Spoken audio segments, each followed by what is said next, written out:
I wanted to do something with a relatively large average order value. And that's not really necessarily the term we use in construction, but it's like an Yeah. econ term. I didn't want to do like super high volume, low ticket. I didn't want to do something like custom home building where there are literally maybe 400 or 500 decisions that need to occur. Yeah. And this is just me, but I think it's actually like a pretty good Yeah. heuristic, which is like the ratio of average order value to number of decisions that the client needs to make reduces the opportunity to screw things up. You're still going to screw tons of things up, right? You're still going to Yeah. make tons of mistakes. But if you only have 5 variables, if you hit on 4 out of 5, you're doing great versus whatever. So you decide in your mind, I'm doing this. What does your first month look like? Yeah. So this is a tactically different answer that I'm guessing you're going to get from most of your people. So that you ask about starting businesses. So for me, and brand and emotion and design is so important. Brand is the tool that you have as a business to create an emotional connection with your customer. You do that through the way that you look, the way that you present yourself, the way that the words that you use. The tactical tools are: what is your logo? What are your colors? What are your fonts? What does your website look like? What do your uniforms look like? What do your vehicles look like? What does your print collateral look like? What is your signage? All of that stuff. When you start at zero, you don't want to especially if you don't know if your business will work, you don't want to dump a bunch of money into that. But I can promise you that if you can intelligently invest in those things and create a 6 out of 10 brand or a 7 out of 10 brand out the gate, then you will be, it's like starting with rocket fuel instead of So couple things I would say, and these are going to be very specific to trades and service, right? This is not econ, this is not whatever. But the simple equation for what you name your business is your service area and your service. So you don't want to call it Chris's construction company or Chris's Koerner construction company, right? You want to call it Dallas Decks. Yeah. Impossible to misunderstand what you do. It sounds like it's strong, right? Dallas Decks. You could come up with a really cool word mark and logo. Somebody searches, I was going to say calls you on the phone or picks up the phone book, but they're going to Google, right? They know exactly what you do, Dallas Decks. Another thing is in name selection. And if somebody's listening to this and wants help picking their name, literally call me or DM me. I will help you. I love this stuff. When I was coming up with the brand, I had a few names, right? Like San Diego Decks, California Decks. I can't remember at this point, but westcoastdeck.com was available. And it was boom, done. The .com's available. That's it. From there, you want to spend a little bit of money on the physical presentation, and we'll call it the graphic design assets that you have and the way that you present your business. And I have a little bit of a cheat code to get a 7 out of 10 result that you'd get if you paid an agency a decent amount of money for less than $3,000 total. And what you do is you spend a lot of time browsing and you look for cool brands that resonate with you. And just do this on Pinterest. There are places like Behance, Dribbble.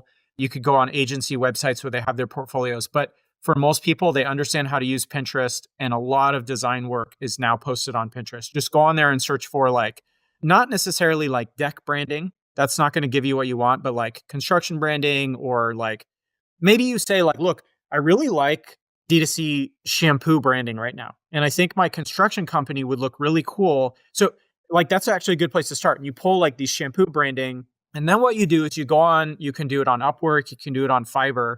And you say, okay, my brand name is Dallas Decks. Here's an example of some shampoo branding that I really like. And you post a job and you say, for $200, I want 20 design concepts for my brand. Okay. And what happens on those sites is you'll get proposals from people, and some of them will do preliminary design, right? And you're going to actually hire 5 of them. So you're going to get 100 permutations out of that process. And you're going to, and you've spent $1,000. Okay. Out of those 100 permutations, you're going to pick 3 that you really like and resonate with you.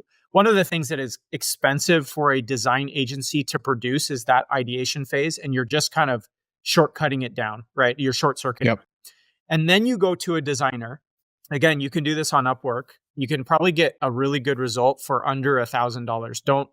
I know the design community is going to get really mad at this, we're working with Ethan Driscoll at Outer Block right now to rework our branding, and I'm paying him significantly more than that. So it's like, close your earmuffs for all the designers. But my point is, like, you're going to pay somebody in Ukraine or Vietnam to do this design for you, okay? And you're going to spend 500 to 750 bucks, and they'll give you a full kit, right? So you basically say, like, here's the 3 concepts that I like, here's my name, and then their output is going to be a professional kit. It's going to be, logo, typography, colors, uniforms, that kind of a thing.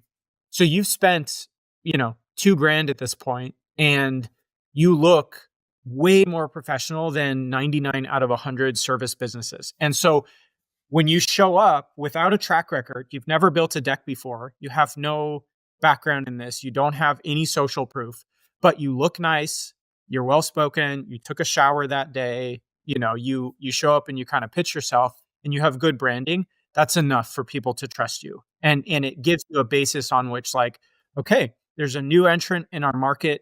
They look good. Clearly, like, they're thoughtful about this. It's not some chuck in a truck. It's not Chris's construction company. On the margin, I kind of like these guys. I want to work with them. So that's before you even do anything. Actually, there's an asterisk on that. Like, you need to be action oriented. You need to be able to go out and sell a deck. Like, you need to tell everybody under the sun that you are going to build a deck and have them hire you. But my point is that if you really want to do this well, like, invest in branding early before you think you need to. So branding set. And now you need to, the next 2 steps in the process are, one, you actually need some sales, like you need to sell some decks, and then you need to start gathering social proof. And these can occur in tandem. So social proof is so critical for any business. It's the most important currency. This is what gets people to buy. And this is, your Google reviews, your Yelp reviews, that kind of a thing. When you start, you don't have customers that will say, like, Jameson built a deck for me and he's really good at it, and here's the pictures of the deck. But you do have people, even if you're 15 years old, you're going to have people who you've known in your life. You can go ask your English teacher and she'll write you a review that says, like, you know what? Chris is a pleasure to have in class. No idea if he can build decks, but he worked hard. He does his homework. Yeah. He's got a good family. And that type of stuff, like, that's social proof. That helps you. So my point is, go to your friends, go to your neighbors, go to previous coworkers, go to strangers on the internet who follow you on Twitter, and basically say, like, hey, can you help me do this? And they will. So you'll get a little bit of social proof. And I'll also say the branding expenses that you're undergoing helps kind of overcome some of that as well. That lack of history. 100%. They see that you're serious about this. Right. Yeah. After we talk about getting the initial work, I want to talk about, like, the ecosystem that exists around you that wants you to succeed. But getting your initial job, there are lead services that you just pay.